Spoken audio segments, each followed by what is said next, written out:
So Tuesday, we're going to be working with some shamatha, some working with cultivating concentration. A theme that I'd like to work with today is cultivation of flow states.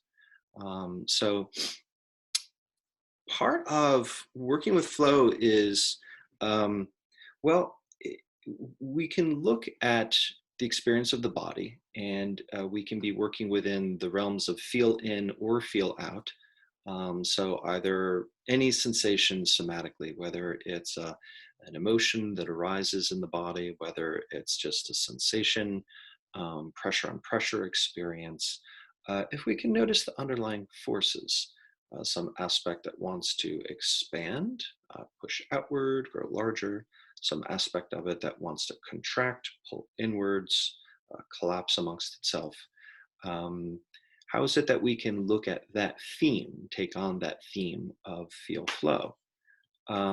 So a couple things about that.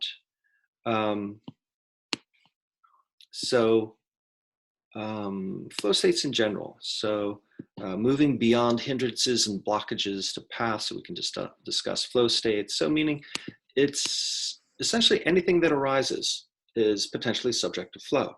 This is something that we can um, look at in the mind as well as within the body.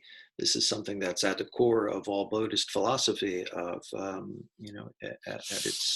At its core, all things are subject to impermanence. So how is it that we can be with the real-time expression of impermanence? So again, we can look at the subtle expansive contractive flux, and the more that we can attune ourselves to that, then the more prominent it becomes. There's a tendency that which we place our mind and attention on, that tends to take up more real estate. So one of the things that helps is the more still we hold the posture, the more apparent subtle flow becomes.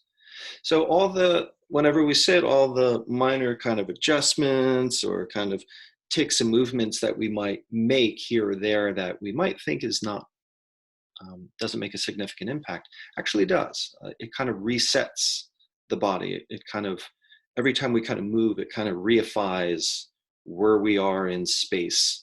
It reifies proprioception. It reifies a more kind of solid sense of the body. However, if we take a strong determination sit, that is to say, once the bell rings, just don't move. Now then, of course, we don't want anybody to be injured or anything, but I think that one of the benefits of holding a very still posture is the subtleties of flow states become a lot more apparent to us. So at first, if something may ache or feel unpleasant, the more that we sit with it, the more likely it's possible to potentially revert into a flow state. And I think that all of us have had that experience here or there, where an itch or a certain pressure has then broken up into flow. So I encourage everybody to try to play with a strong determination sit today, if that feels appropriate for you. Equanimity, as always, plays a significant part. So equanimity with whatever that arises. Again, we're working primarily in the body, at least for the beginning. So it doesn't matter what shows up. Equanimity, equanimity, equanimity. But we're moving beyond just kind of, oh, I'm noticing this and I'm okay with it. But really, how can we kind of give ourselves into the sensation a little bit more? Yield into the movement. If something really wants to expand, then totally allow yourself to just attune to and yield into that movement of expansion. If something wants to contract, totally give yourself into any of that expression of contraction. So there's a subtle difference there. There's this a deeper sense of permitting, a deeper sense of allowing. Yield, that is to say, like, when you come to the yield sign in traffic, that means you allow the other movement to take precedence and you just go with that. So the same thing, something that arises, you just allow that movement to take precedent and you just go with that. And oftentimes, the more that we can attune to flow, it tends to be somewhat pleasant. Even if it's an unpleasant sensation, as soon as flow begins to arise, there can tend to be a sense of relief, or at least a dropping of the dukkha, a dropping of the craving and aversion around it, and the dropping of a sense of it being a problem. And conversely, positive states, positive sensations, or neutral sensations, when they tend to go into flow states, oftentimes are pleasant. So, can you appreciate any of the pleasantness that arises as well? That can create like an uptick in the hedonic tone around the whole event. So, working with fluidity and flow can be not so much just a dry observation of movement, but it can become a very pleasant abiding in a state of flux and flow. So just wanted to say that much about working with some um, flow states today. Anybody have any questions before we get into the sit? A couple quick ones. First off, going with flow states usually, or going with something that arises, many of us are habituated to noting when something arises, and sometimes that stops whatever is arising dead in its tracks. So should we drop noting? If you feel it's appropriate to drop noting, absolutely. You know, it's like noting is a tool.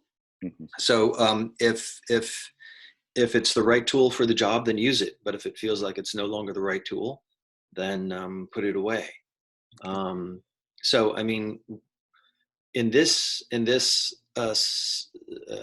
exercise, we'll probably use the noting or the labeling set of expansion, contraction, both or none. Sometimes expansion takes the lead. Note that, label that, yield into that. Sometimes contraction takes the lead. Note that, label that, yield into it. Sometimes both are evident, like a sensation wants to expand this way but kind of contract this way, in which case label both. And sometimes ain't nothing happening. Feels like it's all solid, or everything's stationary and still, in which case there's no movement. It's none. So expansion, contraction, both none. That can be a labeling set. I will guide us in that. And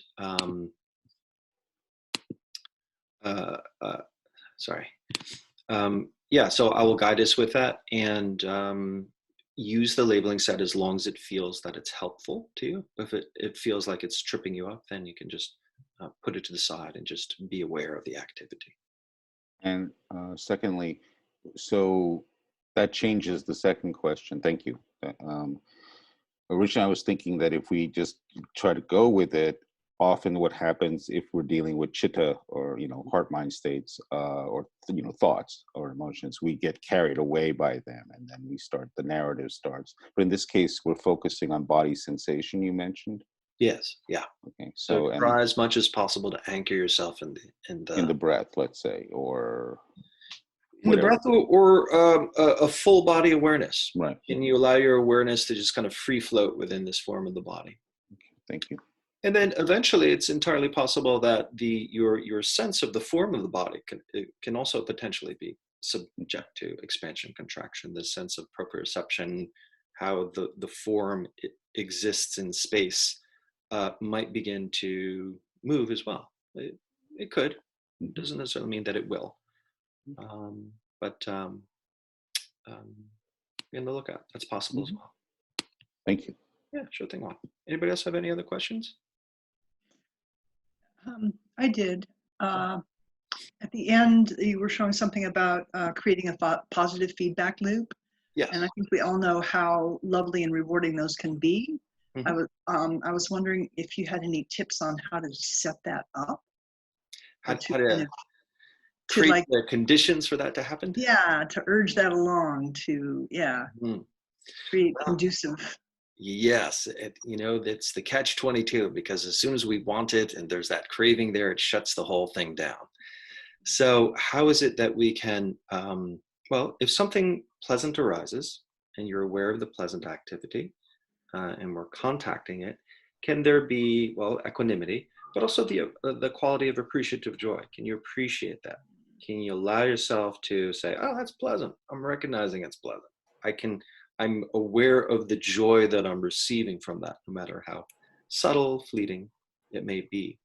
And what that does is that creates another pleasant moment that we say, oh, this is pleasant. I recognize this. I'm imbuing it with appreciation, which then creates another pleasant moment that I'm meeting with appreciation. That creates another pleasant moment. So we create this positive feedback loop, so to speak.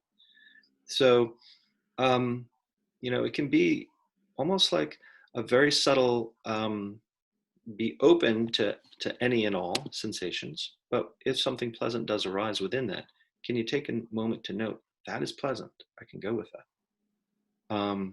So what does that look like? Yesterday, I was, anticipating going to have a physical, so I had to get some blood drawn and stuff. I'm not a fan of needles, never have been. So of course, when they put the needles in, I'm just kind of looking around the room, and there's this painting there, and I'm just allowing myself to appreciate the color. And then so I'm noticing the warm tones, I'm noticing the cool tones, which feels better. Oh, actually the cool tones feel better. I'm allowing myself to appreciate the cool tones, and then I'm kind of leaning in. Okay, the blues or the green, which feels better? Oh, okay, the green feels better. Oh, that's creating another welling of pleasantness. So I'm just attuning myself to kind of like subtle experiences of the pleasant there and appreciating that, and in a way that was kind of helped to mitigate, a lifetime of, how should we say, unpleasant conditioning around needles. So, in that way, if you're all this is happening within the body, there can be some pleasant, unpleasant, neutral. Whenever the pleasant does arise, no matter how subtle, fleeting, wistful, just really kind of lean into it and appreciate that. Just take a moment to appreciate. So the appreciation tends to open us up to it. Yeah. Is that helpful? Yeah, that is. Just kind of basically what you said, lean into the appreciation, lean into the positive. Yeah, And, absolutely. Okay. thanks. Very, very good. So allow yourself to come to a comfortable upright position.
Allow yourself to straighten up and settle in.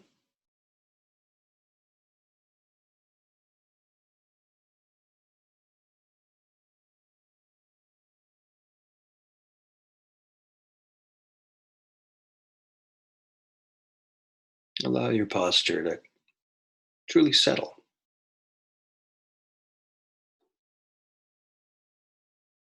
When you arrive at a place of stillness, get in touch with an intention to maintain stillness.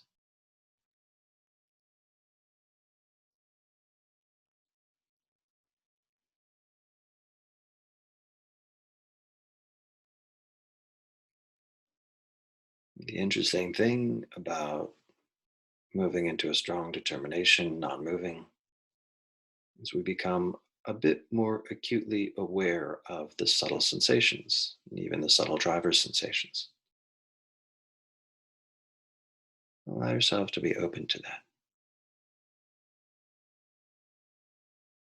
And allow that to be in the background as we spend a few minutes contacting breath.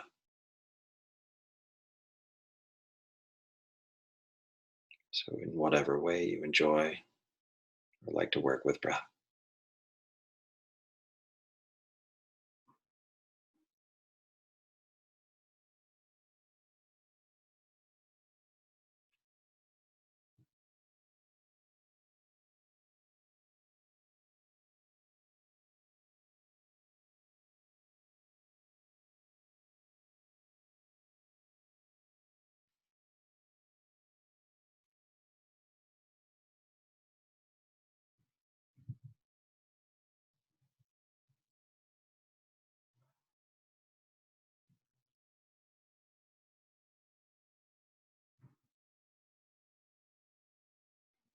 So, again, working with the theme of the subtleties of experience, can we notice and appreciate the subtleties that are different in the inhale, contrasted with the subtleties of sensation that are available at the top of the in-breath? What are the qualities available in the out-breath, and the subtle difference available in the base of the out-breath?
Okay, good. So knowing that breath is always present, breath is always available. Feel free to include the breath into the rest of the exercise, or at any point just return exclusively to breath focus if it feels that that's most appropriate for you.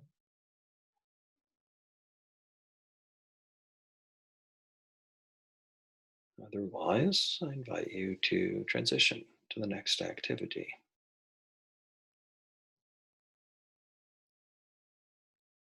widening the scope of focus to include this full form of the body.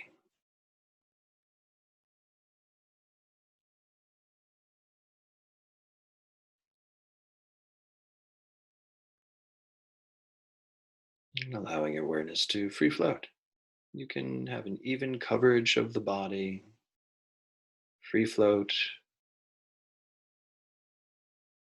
however it is you'd like to hold this full form of the body in awareness.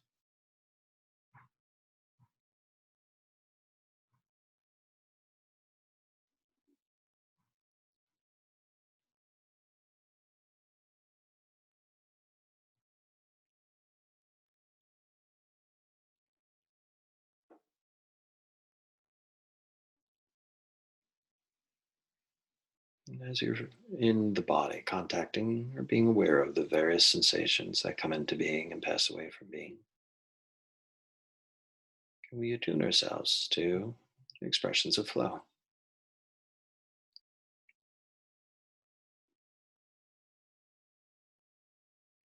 So we're looking at subtle movements, any rate of change of sensation. Some seem swift, superficial, fleeting. Some seem more profound,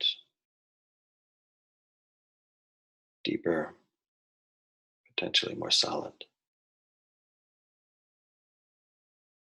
Just allow yourself to be aware, attune yourself to any rate of change or flux or flow that's taking place in the body.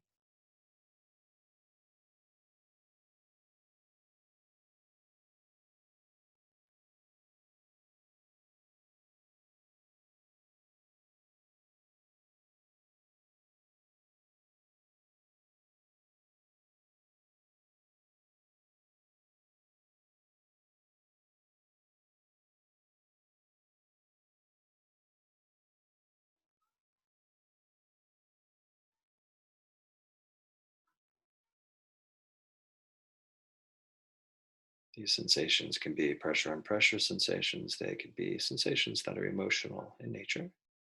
It's perfectly fine. Just attuning ourselves to the experience of the body, all of feel space.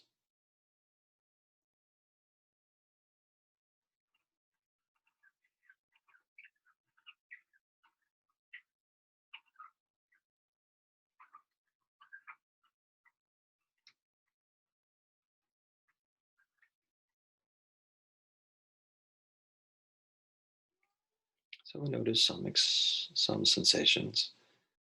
There's part of them that want to expand, grow larger, move outward. If you notice that, that's the force of expansion.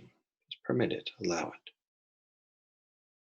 Some sensations or aspects of sensations want to contract, collapse, pull inwards. That's the force of contraction. Whenever you discern that, just allow it. Sometimes you can be aware of both. One part of a sensation wants to move outward and expand. Another part of the sensation wants to contract, pull inward. In which case, allow it.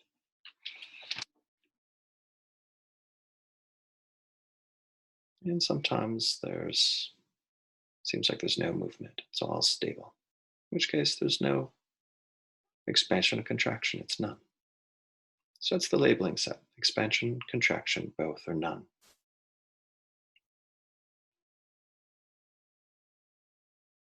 So it might sound like this.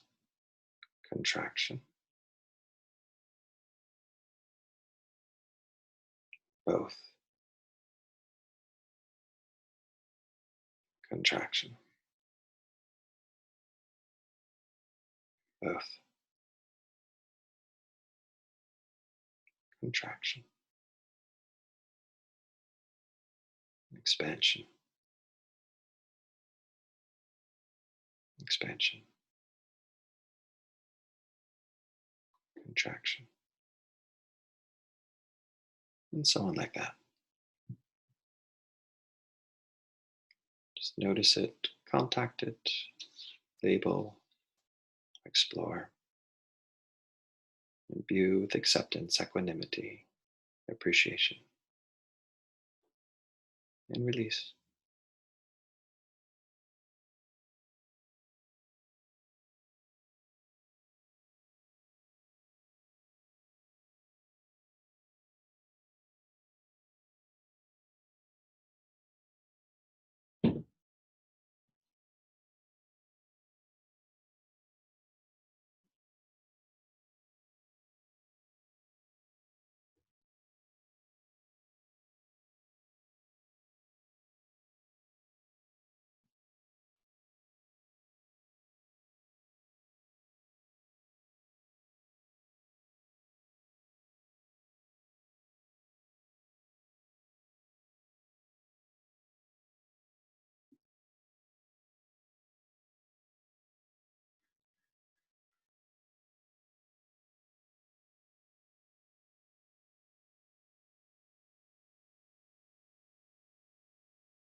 As always, equanimity is key. Whatever arises within the body, allow it. Something contracts, allow it, have equanimity with it. Allow yourself to yield into the contractive force. If something wants to expand, allow it. Have equanimity with it, and as well, allow yourself to just yield into that movement.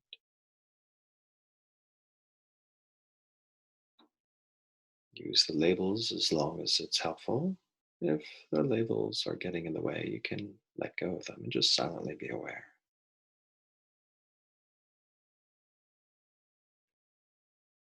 Continue to reaffirm your attunement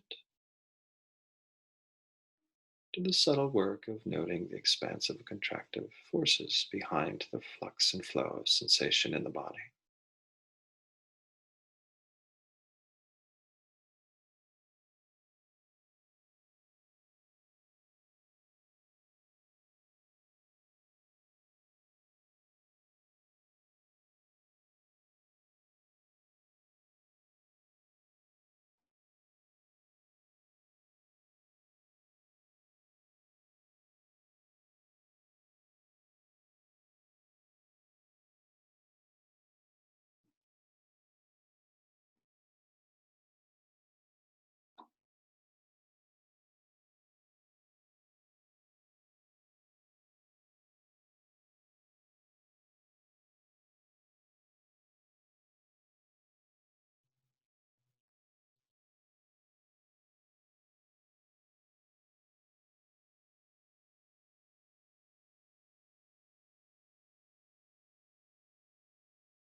Whatever seems open, fluid, flowing, expansive, contractive, just allow it, yield into that. Whatever feels solid, permanent, unmoving.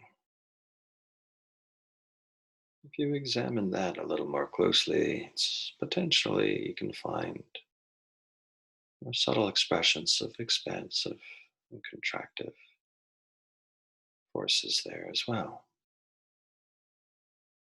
Just permit, allow, however the sensation wants to be.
In the remaining time, you can let go of any efforting,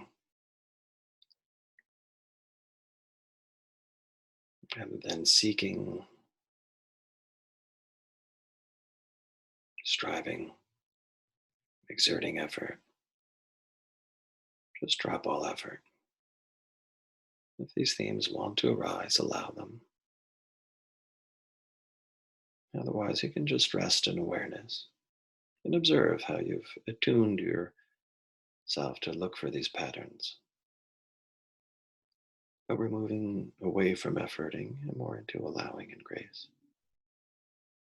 however that feels right, appropriate for you right now.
Anything that is expressing itself in flux or flow, anything that is remotely pleasant about your experience, you can just be aware of that. Any pleasant qualities of breath, of movement, of just remaining content in this moment. Can you be aware of any of that pleasantness and meet it? Meet it with that sense of appreciation, giving yourself permission to enjoy that, which may create another moment of pleasant. We can meet with acceptance, equanimity, appreciation, which can create another moment of pleasant, thereby creating a positive feedback loop. And as you are noticing that pleasant tone in the body, is it expansive, contractive, both? Can you permit it, allow it to move however it wants?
Okay. At ease, everybody. Post-bell practice is still maintaining contact with what you've generated, just with eyes open and a little more interactive. So, working with expansion, contraction, flow states, that was the theme. What did you notice? What did you observe? What was relevant for you this morning? Feel free to just unmute yourself and manifest.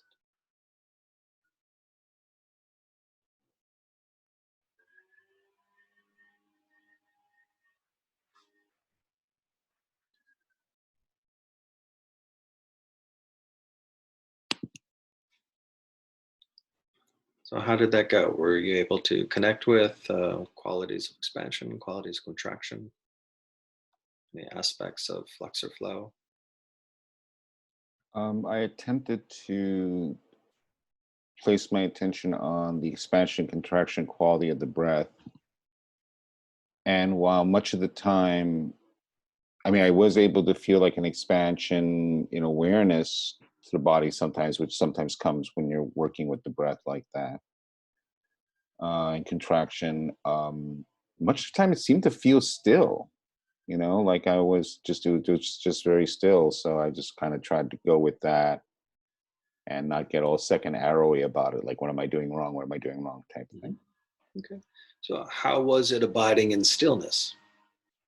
Was it okay? There was a bit of a tension in the head that I just try to live with, and just accept. And there were a couple distracting itches. Shoulder. Tension in the head, was it primarily expansive, contractive, both? It just felt like a bit of a weight. So that usually to me seems to coincide with some fatigue. Maybe I didn't, maybe I could have used an extra hour of sleep. I'm not sure. That weight and that fatigue, was it primarily expansive, contractive, or both? Just there. Yeah. Just there. I didn't really sense it contracting or expanding. Okay. In fact, it felt like an impediment to expansion. Mm-hmm. So sometimes when we have those solidity, what we can do is we can, lean into kind of the, isolate the boundaries around that sensation, and then we can kind of like scan into it. And then what would happen is those forces can begin to make themselves a little bit more known. Oftentimes, if we have kind of tension headaches and such, it's primarily contractive, those experiences. That they're just kind of frozen in place, so to speak. So that's a way that you can kind of work with solidity. Just look at where those pockets of solidity are, and then just kind of do like a micro body scan just on that isolated sensation until it begins to break up and flow. And that's all right. Good effort. Thank you for that. Anybody else? What happened for you this morning? I thought it was, I really liked this meditation this morning. Can you hear me okay? Because I don't have my earphones in. Yeah, I can hear you fine. Okay.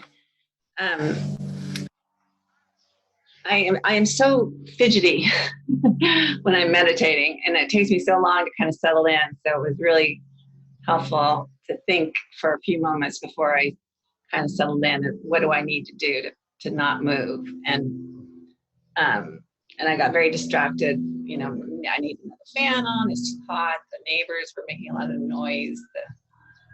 And those were not pleasant qualities. But and then I had an itch, and just all those things that generally I do give into.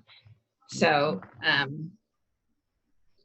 but I know this, I've been meditating for a long time. I know what I've heard that before. So it was so helpful though, to kind of go back to that and just sit and not even, just in the yield part was really helpful with the negative things, to just yield to it. And then and just kind of a surrender, I guess, of that this is, and then that was very helpful though, because I did find myself getting into this flow where it just was very, very peaceful and very pleasant and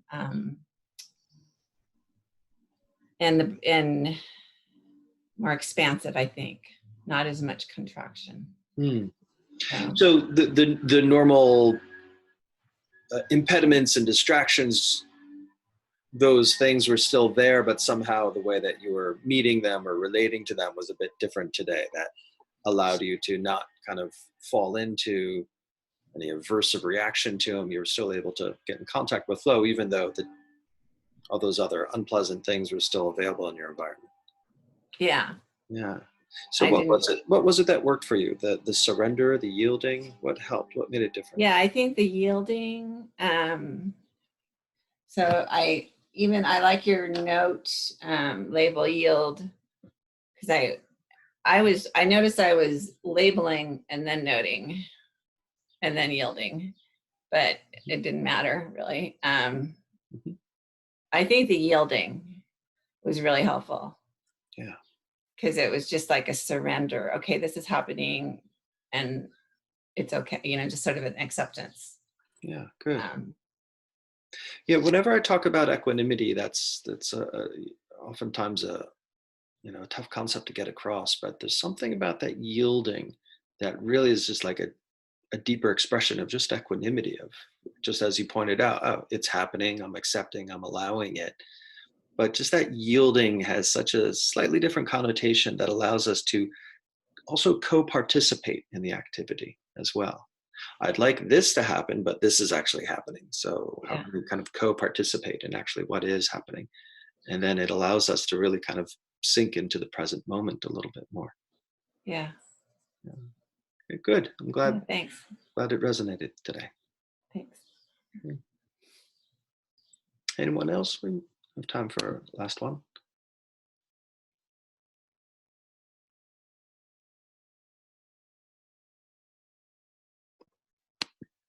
I had an interesting experience, Mike. It was not exactly what your directions were, because before we started the meditation this morning, when I woke up, I set the intention of finding a way to react to one of my supervisors who was a little volatile, and I had a not very good experience last night at work. Sorry to hear that. And so I was trying, yeah, it's okay, it's part of life. So I was trying to think of a way to respond to make the situation better. And so in the beginning part of the meditation, I was kind of thinking about the experience, and I was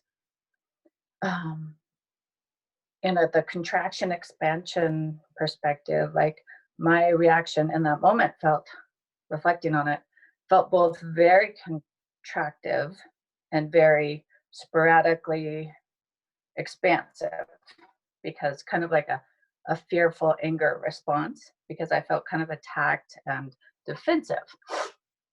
And so I kind of settled down, I kind of settled my mind down, and I went back to my intention of finding an effective response that I could use in the future when this happens. And it really came to me like an effective way to communicate with this person came. And then I felt like I kind of sat with that, what that response would feel like, and moving from that like very contractive and expansive, like kind of like not a shooting star, kind of like fireworks or something. You're like a very stable, slightly expansive and warm feeling, which felt good. And felt like which would be appropriate for that situation, because I wouldn't energetically want to take up too much space, but I also don't want to like retreat. I want to be able to hold my own and create a space where we can problem solve together. So that's my experience, and I thank you for that, because it really was very helpful. Can you clarify a little bit? You're talking about the fireworks versus the expansion. What was the firework experience, that Oh, moment? the fireworks is kind of like what in that situation where I felt defensive and attacked. That's kind of how my energetically how I felt. Like I felt both contracted, but then like having a response of like energetically like this, expansive. Mm-hmm. You know, in my response of feeling angry. Mm-hmm. So it was like this very unpredictable, contractive and expansive state. Was that primarily Last night. emotion kind of exploding in the body? Yeah, exactly. Yeah. Not very Buddhist at all, and not what I want to do. Mm-hmm. So, does that make sense? Yes, yes. And then so that was the natural thing that was happening, just this kind of explosive kind of fireworks of emotion. And then how did it shift to kind of this pleasant, expansive abiding? What is it that then happened there? Well, I did what you suggested, and I kind of just let myself feel that and understand that that's how I was feeling because of the situation. Mm-hmm. And so I allowed myself to feel it. And then I also remembered that I set this intention of finding a way to communicate in that situation in the future Mm-hmm. that could be more effective. And so that came to me in that stillness. Like I just kind of became more still. Mm-hmm.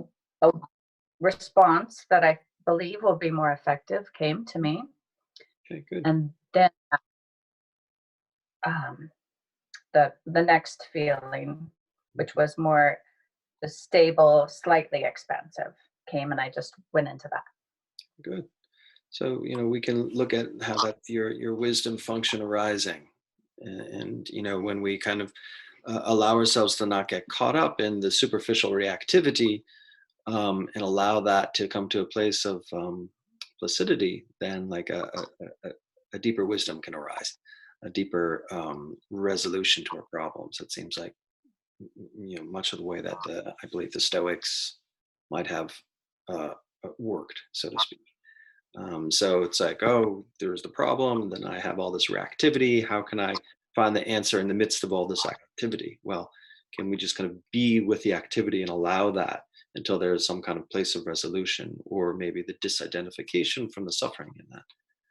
And then, with that, then kind of a deeper answer arose that's not from the place of reactivity, but from non-reactivity.